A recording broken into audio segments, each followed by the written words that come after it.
Assalamualaikum warahmatullahi wabarakatuh. Saya M. David Ramadhani, NIM 220211883 dari Prodi Sistem Informasi kelas B.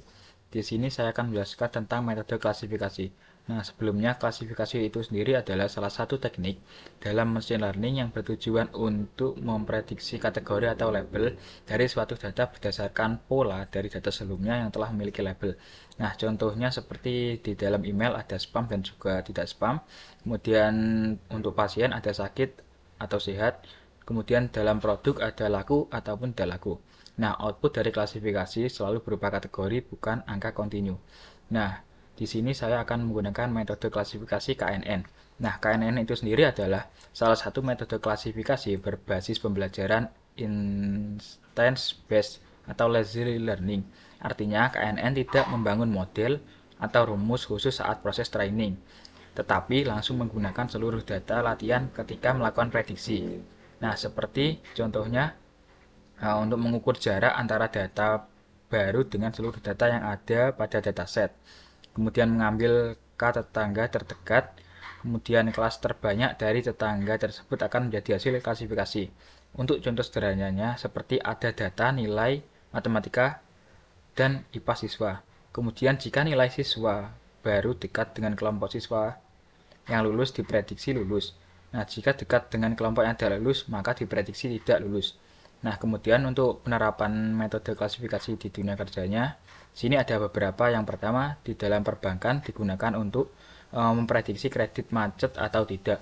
Kemudian di bidang kesehatan digunakan untuk identifikasi penyakit berdasarkan gejala.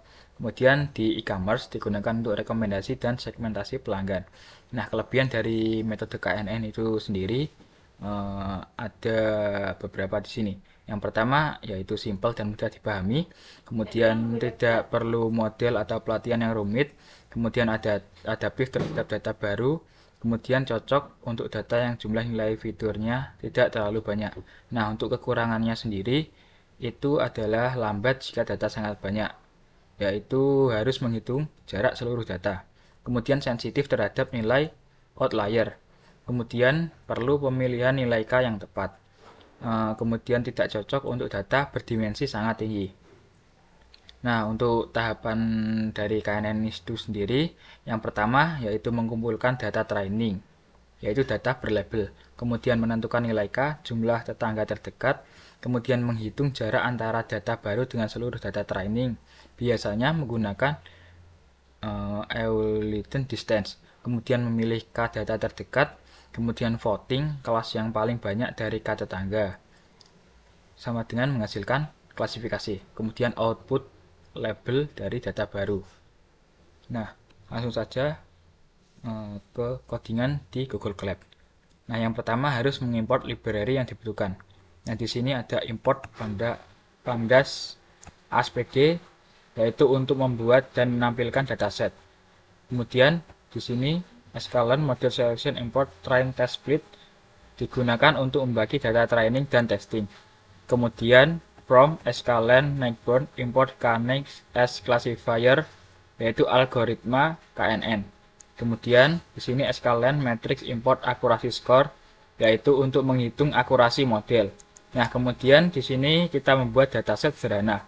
Nah, dataset ini berisi nilai ujian dan status kelulusan. Di sini bisa dilihat nilai ujiannya. Nah, di sini ada lulus atau tidaknya. Nah, kemudian mengubah data menjadi data frame agar mudah dibaca. Di sini df sama dengan pd data frame data. Kemudian print untuk menampilkan dataset. Nah, di sini kemudian ada pemisahan fitur X dan label Y. X sama dengan df, yaitu nilai ujian, yaitu fitur input yang digunakan untuk memprediksi. Kemudian Y, df, lulus sama adalah label yang ingin diprediksi. Kemudian membagi data menjadi training dan testing.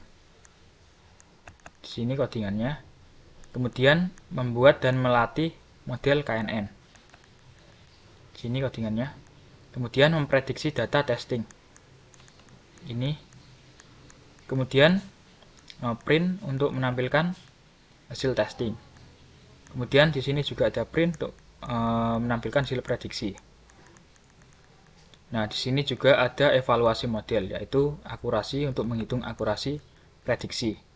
Nah, langsung saja kita jalankan kodenya.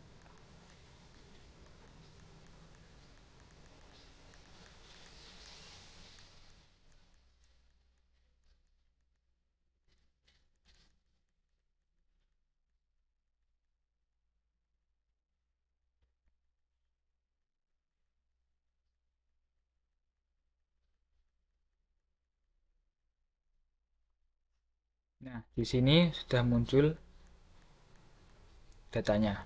Nah, di sini ada dataset sederhana yang dihitung tadi.